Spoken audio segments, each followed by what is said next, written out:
What do you get when you cross a kangaroo with a sheep? Fucking woolly jumper.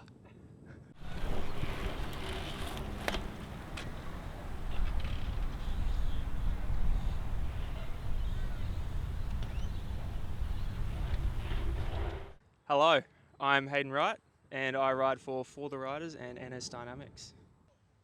Since I was a grommet, I used to race dirt bikes. Stopped doing that. Thought I'd be sick and do dirt jumps. That didn't work. Started racing BMX. Got hurt heaps. That didn't work. Started racing trail bikes. That worked. Still doing it.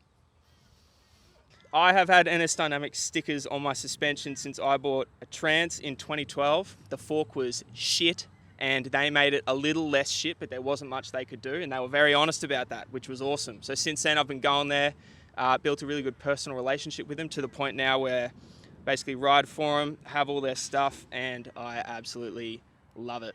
I love going into the shop, I love seeing the boys, and I love NS Dynamics. Yes. Oh, mate, suspension. Devo Onyx fork, Jade coil shock with a Volt progressive spring, and my sick little dirt jumper has a Kashima 32 on it. Best in the biz. I never thought I was going to go pro. I'm a realist. I want to do the best I can do. I want to be fit. I want to go fast because it's really fun and I love riding with my mates. But no, I'm not going pro. I am local as it gets. I'm not a world champion. I am racing in Queensland regardless. It's going to be sick.